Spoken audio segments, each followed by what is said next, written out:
غفلت کی جگہ اللہ کو یاد کرنا اللہ کی بارگاہ میں بہت قیمتی بن جاتا ہے۔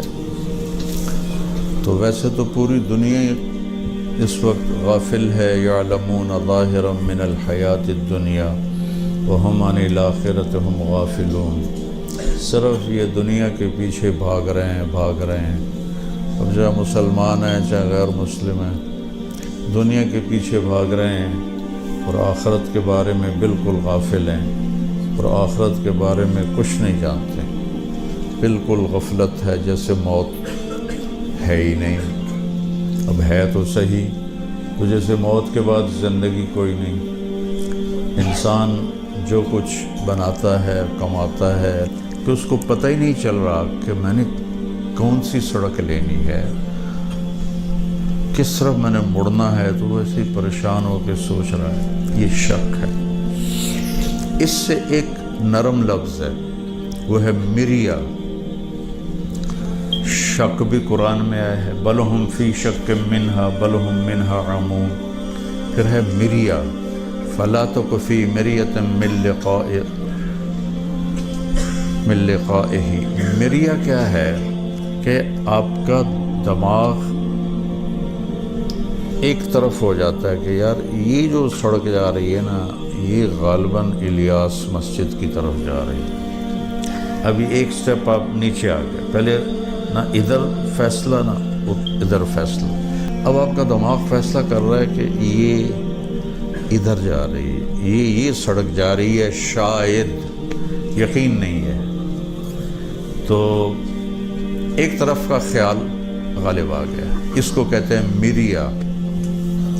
ریب کسے کہتے ہیں؟ جس کو اللہ نے کہا ہے کہ میری کتاب میں ریب کوئی نہیں۔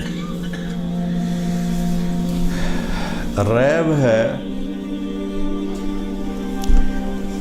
کہ آپ سڑک پر پہنچتے ہیں اور آپ کے دل میں خیال آتا ہے کہ الیاس مسجد کدھر ہے، تو فوراً آپ کی نظر سائن بورڈ پر پڑتی ہے اور ایرو کا نشان نظر آتا ہے، او لب گئی۔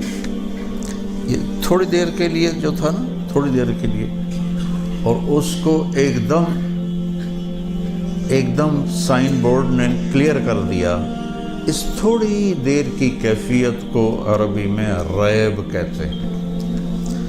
تو میرے اللہ نے یہ نہیں کہا کہ اس میں شک نہیں، اللہ تعالیٰ کہہ رہا ہے اس میں تو ریب بھی کوئی نہیں، تو شک کہاں سے آئے گی؟ احکمت آیاتہ ثم فصلت من لدن حکیم خبیر۔ احکام، احکمت کا کیا مطلب ہوتا ہے؟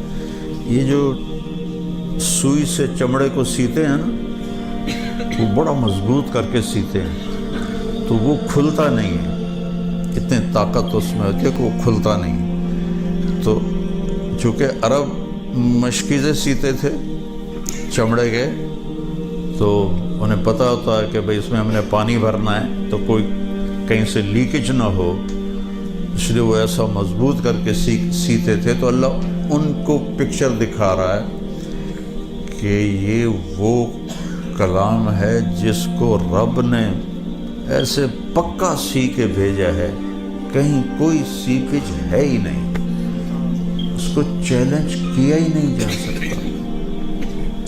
پھر ایک اور طرح اللہ کہتا ہے تنزیل ممن خلق الارض والسماوات العلی۔ تنزیل کا میں آپ کو فزیکلی ایکشن کر کے ترجمہ بتاؤں گا۔ اب سارے لوگ اندر آئے، کوئی ہلا گلا ہوا، کوئی ادھر سے گزر گیا، کوئی ادھر سے گزر گیا، کوئی ادھر سے گزر گیا۔ جب میں آنے لگا تو ایک ہلچل مچ گئی، کوئی یوں کر کے دیکھ رہا ہے، کوئی یوں کر کے دیکھ رہا ہے، کوئی یوں کر کے دیکھ رہا ہے، کوئی یوں کر کے دیکھ رہا ہے۔ وہ آ گئے، وہ آ رہے ہیں۔ یہ آپ کا لہجہ، آپ کی چہرے کا جو فیس بنتا ہے، یہ بتاتا ہے کہ کوئی اہم آدمی آ رہا ہے۔ آپ کہتے ہیں او آ گیا، او آ گیا۔ اس کا مطلب ہے کوئی عام آدمی ہے، ٹھیک، صرف لہجے سے وہ آ گئے، وہ آ گئے، وہ آ رہا ہے، میرا چہرہ دیکھ رہے ہو، میں ترجمہ کر رہا ہوں چہرے کے ایکسپریشن سے، وہ آ گیا، وہ آ گیا، تو تنزیل وہ آ گیا، وہ آ رہا ہے، ایسے دماغ ہلا کے رکھ دیا اللہ تعالیٰ نے۔ تو کون اس کو بھیج رہا ہے، کیا آ رہا ہے، کون بھیج رہا ہے؟ تو یہ نہیں کہا اللہ، وہ آ رہا ہے، کس کی طرف سے؟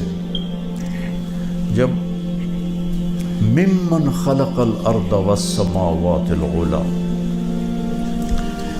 جب آپ کسی کی صفات بڑھاتے جاؤ اور نام نہ بتاؤ تو اگلے کے اندر طلب پیدا ہو جاتی ہے، بھئی کون ہے، کون ہے، تو اتنا لمبا چلتا ہے، تو وہ کیا ہوتا ہے کہ اندر میں ایک جستجو پیدا ہوتی ہے، ارے ہے کون، ہے کون؟ تو اس نفسیات کو سوچو، اب اللہ کہہ رہا ہے ممن خلق الارض والسماوات العلی، یہ لہجہ ہے، یہ اس کی طرف سے ہے جس نے زمین بنائی اور 7 آسمان بلند بنائے، ممن خلق الارض والسماوات العلی، بلند آسمان اور دھرتی، زمین کو اللہ تعالیٰ، ہماری زمین ہے 24,000 کلومیٹر، ٹھیک، میں یہ سوچا کرتا تھا کہ اس کو تو اللہ نے 1 سیکنڈ میں بنا دیا ہوگا، 6 دن میں جو ساری کائنات بنائی، یہ سارا نیچے جو سسٹم چل رہا ہے یہ 3% میں نظر آ رہا ہے، 97 جو ہے % اس میں روشنی کوئی نہیں، وہ تو نظر آتا ہی نہیں، 3% جو نظر آ رہا ہے اس کے لیے اندازہ لگایا گیا ہے یہ ناسا والوں کا کہ اگر ایک جہاز 1 کھرب سال روشنی کی رفتار سے اڑتا رہے تو بھی اس کے دوسرے کنارے پر نہیں جا سکتا، 100 بلین لائٹ ایئر جہاز اڑے تو یہ 3% کو پار نہیں کر سکتا۔ تو پہلا آسمان کتنا بڑا ہے، اور دوسرا، پھر تیسرا، پھر چوتھا، پھر 5واں، پھر 6واں، پھر 7واں، پھر کرسی، پھر عرش، پھر جنت، پھر جہنم، ذرا آپ تصور تو کرو۔ تو میں یہ سوچتا تھا کہ زمین تو اللہ نے ہمیں بناتی ہونی 2 سیکنڈ 24,000 کلومیٹر۔ حامیم سجدہ پڑھتے ہوئے کبھی کبھی غور سے قرآن پڑھنے کی توفیق ملتی ہے تو میں ایسے ہل گیا، قُلْ أَإِنَّكُمْ لَتَكْفُرُونَ بِالَّذِي خَلَقَ الْأَرْضَ فِي يَوْمَيْنِ وَتَجْعَلُونَ لَهُ أَنْدَادًا ذَلِكَ رَبُّ الْعَالَمِينَ وَجَعَلَ فِيهَا رَوَاسِيَ مِنْ فَوْقِهَا وَبَارَكَ فِيهَا وَقَدَّرَ فِيهَا أَقْوَاتَهَا فِي 4 أَيَّامٍ سَوَاءً لِلسَّائِلِينَ۔ کس رب کا انکار کر رہے ہو جس نے 4 دن لگائے تمہاری زمین کو بنانے میں، 4 دن۔ ثم استوى إلى السماء وهي الدخان فقال لها وللأرض ائتيا طوعا أو كرها قالتا أتينا طائعين فقضاهن 7 سماوات في يومين۔ سورا اوپر نیچے 2 دن اور یہ چھوٹی سی زمین 4 دن۔ میرے رب کے شاہکار ہیں جو اللہ تعالیٰ نے بنانے کے لیے پورے 4 دن لگائے۔ تو قرآن کی عظمت بٹھانے کے لیے وہ جس نے دھرتی بنائی، آسمان بنائے، کون ہے وہ؟ الرحمن۔ اب بھی نام نہیں آیا، جستجو اور بڑھ گئی، یار نام تو بتاؤ کون ہے؟ الرحمن، وہ رحمان ہے۔ کہ یار نام تو بتاؤ. پھر نام نہیں بتایا. علی العرش استوا، جس نے عرشوں پہ استوا کیا. کون ہے وہ؟ پھر نام نہیں بتایا.